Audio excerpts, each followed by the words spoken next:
மக்கள் எல்லாம் ஒன்றே ஒன்றுதான் தமிழகத்துல பேசுறாங்க. திராவிட முன்னேற்ற கழகம் ஆண்டது போதும் மக்கள் மாண்டது போதும். நம்ம போருங்க கிளம்புங்க, எல்லாம் பெட்டி கட்டிட்டு கிளம்புங்க. அதே போல மனசிலூர்ல கதிரவர்கள நீங்க எம்எல்ஏவா இருந்தது போதும், கிட்னி திருந்தது போதும், நீங்களும் கிளம்புங்க. எங்க அப்பாவுக்கு நான் 14 கோடிக்கு ரோல்ஸ் ராய்ஸ் கார் வாங்கி கொடுத்துருக்கேன்.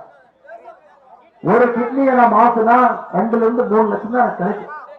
நான் 14 கோடிக்கு ரோல்ஸ் ராய்ஸ் வாங்கி கொடுக்கணும்னா 250 கிட்னி திருப்பத்தூர் மக்களோட எல்லா கிட்னியும் நான் நிறுத்துறோம். பிரம்மனுடைய கோவில்ல ஒட்டியமான இடத்தில் நின்று கொண்டு பேசுகின்ற பேச்சை பாருங்கள், ஆணவத்தை பாருங்கள். ஊர் மக்கள் சொல்றாங்க, எங்க ஊர்ல ஏரிக்கு தண்ணீர் இல்லை என்று சொல்லும் பொழுது என்ன சொல்றாங்கன்னா, லூசு நீ எனக்கு ஓட்டு போடாத வெளியே போ. ஐயா, ஒரு ஜனநாயகத்தை ஒரு வேட்பாளர் எப்படி எனக்கு பொதுமக்களை பார்த்து என்ன பேசுகின்றார் என்பதை தமிழகத்தில் நாம் எல்லோரும் உன்னிப்பாக கவனித்துக் கொண்டிருக்கின்றோம்.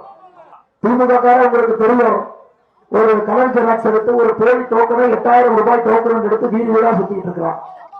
ஒரு சகோதரி சிந்திச்சா என்கின்ற சகோதரி போய் கேட்கிறாங்க, பேசுறாங்க. அவருடைய சுடிதாரை பிடித்து இழுத்து, முடியை பிடித்து இழுத்து அடித்து அவர் வீட்டுக்கு சென்று தற்கொலை செய்து தன்னுடைய உயிரை மாய்த்துக் கொள்கின்றார். ஐயா, ரொம்ப ஆச்சரியம் என்னன்னா, தமிழக காவல்துறை முதலாக கடந்த 5 ஆண்டு காலத்துல இந்த குற்ற சம்பவத்தில் ஈடுபட்ட 6 திமுகவினுடைய தொண்டர்களை கைது செய்திருக்கிறார்.